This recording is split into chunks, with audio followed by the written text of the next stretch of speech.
You know, I see so many people online, mostly political junkies, screaming that Twitter and Tumblr and Facebook and YouTube are all censoring them, so they're going to go to these alternate sites like Gab and Minds and BitChute, and they're going to show those Silicon Valley liberal giants something. I'm not exactly sure what they think they're going to show them, other than they can pick up their ball and go somewhere else. And Silicon Valley just doesn't care. They just don't. And this is why. All of these companies, be it Facebook or Twitter or YouTube or whatever, they all exist to make money. Now we know that. It's not a surprise, but where they make their money isn't the political junkies. It's not the extremists on any side. It's the moderate, non-controversial, non-offensive people who just want to watch cat videos and talk about last night's TV programming. That's the bread and butter of all of these companies. So when one side of the political divide gets a stick up their butt and decides to leave, nobody cares. So long, farewell, auf Wiedersehen, goodbye. Because they're not hurting these companies where they live. Political types are more of an annoyance than a money-making proposition. And when those political types band together to make a new platform to whine about politics, they're 1% of 1% of 1% of 1% of the marketplace. They just don't matter. And these sites inevitably wither and die because they can't attract enough of a following to draw in advertisers, and therefore the company goes out of business. That happened with VidMe, which simply had nothing to appeal to the cat video and TV crowd. I mean, they've got their platform is safe, and it isn't going anywhere. So, what reason did they have to pick up stakes and move to VidMe? None at all. And with no reason to move, and these are the people that advertisers really want, why would advertisers give any money to VidMe? And for that matter, why would they care about BitChute or other video services? With no money in any of these platforms, why would most video creators move there, except as a hedge against censorship? The people making cute kitten videos have nothing to fear from censorship. Neither do the people making reaction videos or anything like that. Those are the people keeping YouTube afloat, although having a multi-billion-dollar company behind them certainly doesn't hurt. But those are the people that any new alternative site has to target, and I don't think that alternative sites have anything worthwhile to offer. Which is why I think it's so absurd to watch people on Gab saying Twitter is going to go out of business and Gab is going to have 1 billion members. I'm sorry, that's just not going to happen. Not when the vast majority of Twitter's users are completely non-political and non-offensive and have no reason whatsoever to worry about free speech, because their free speech isn't likely to be limited. So when you get sites that trumpet free speech, these people are, by and large, just going to yawn because free speech isn't in their wheelhouse. Sure, for the people who are saying offensive things, and offense is in the eye of the beholder here, but they might feel like free speech is the most important thing in the world. But for the majority of humanity, the majority of users of most social media, it just isn't. It's just a given.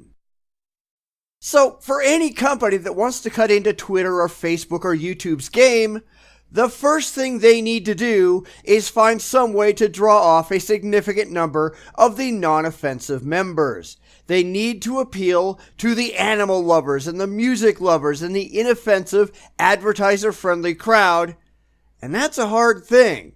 Why? Because in order to get the advertisers, you have to already have the numbers, and in order to get the numbers, you have to already have the advertisers. It's a catch-22. Or they need to find some kind of non-advertiser, non-voluntary means of getting content creators paid, and some way of getting eyes on those videos, which I can't even imagine such a thing existing in the real world. Because voluntary services like Patreon and Maker Support just don't work as well as advertising, and they simply can't bring in the amount of money that passive ad revenue can.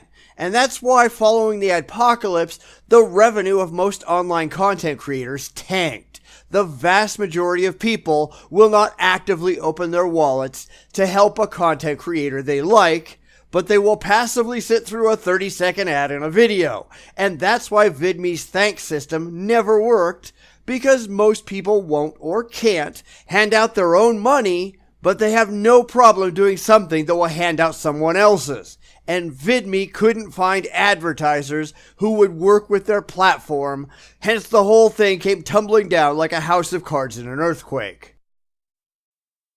And I hate to be the voice of reason here, well, I really don't, but this is something that has come up a ton of times in recent weeks as I've responded to people who are firmly, albeit emotionally, convinced that their new platform of choice is going to magically, because there seems to be no other way but magic for it to happen, but magically defeat the Silicon Valley giants because feelings.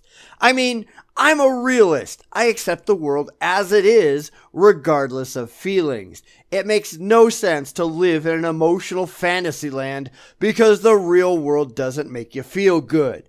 All of the wishes and dreams and delusions mean nothing if you have no realistic means of achieving them, and at least from where I'm sitting, none of these companies do, and certainly none of their fanatical users have either the means or the basic knowledge to accomplish anything.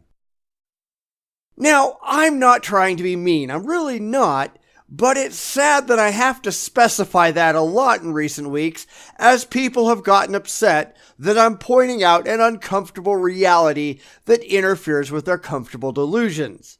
But this is how the world actually is, whether you like it or not. These people have no idea how the economy works, how businesses work, how people work.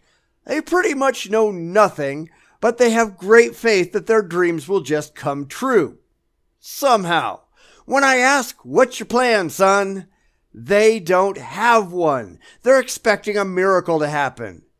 But life just doesn't work that way. I mean, I hate what YouTube is doing. I hate what Google is doing. I hate what Twitter is doing. That doesn't mean I have a solution that will work in reality for any of it. Sure, I can take my ball and go home, and none of those platforms will even notice. They don't care about me, and they don't care about you. Now, I always laugh when I see people going, "Well, I'm just going to use DuckDuckGo and hurt Google." Yeah, sure. Tell me another one. Because the 12 people who go to an alternative search engine are nothing compared to the millions and millions and millions of people that use Google every single day. Now, I personally hate Microsoft for some pretty obvious reasons, but it's really the only operating system out there that does what I need it to do out of the box. People will go, "Oh yeah, go to Linux." But that's not going to happen until all the software I use is made natively for a Linux environment, which, let's be honest, will never happen.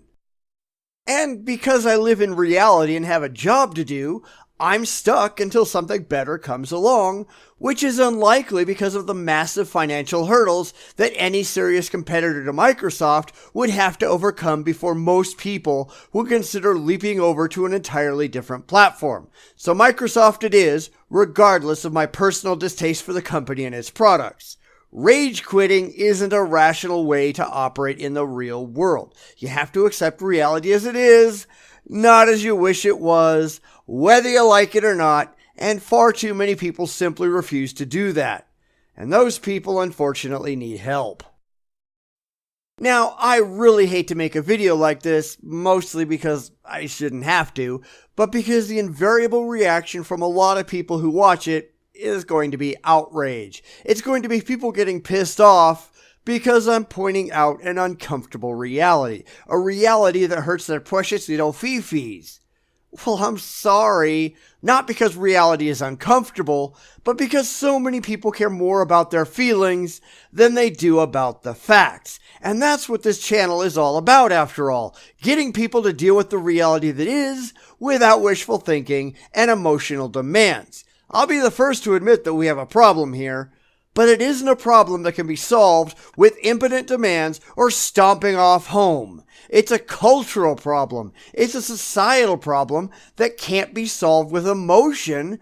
That's what caused it in the first place. It has to be solved with rationality and logic and convincing the emotional lunatics on the far left, and the far right for that matter, that they're wrong. And that won't be easy. And to be honest, it might not even be possible, but that's the only way to solve the problem we face. And it won't be a quick solution either. Many of us won't even be alive to see it come to fruition, if it is actually ever so. But that's the difference between emotion and rationality. We deal with reality on its terms, not ours. We do what we can do and stop pretending that what won't work will just because we want it to. Anyone in this fight needs to be in it for the long term. This isn't short attention span theater, and if that's what you want, I'm afraid you're just railing impotently against the darkness and not actually accomplishing anything.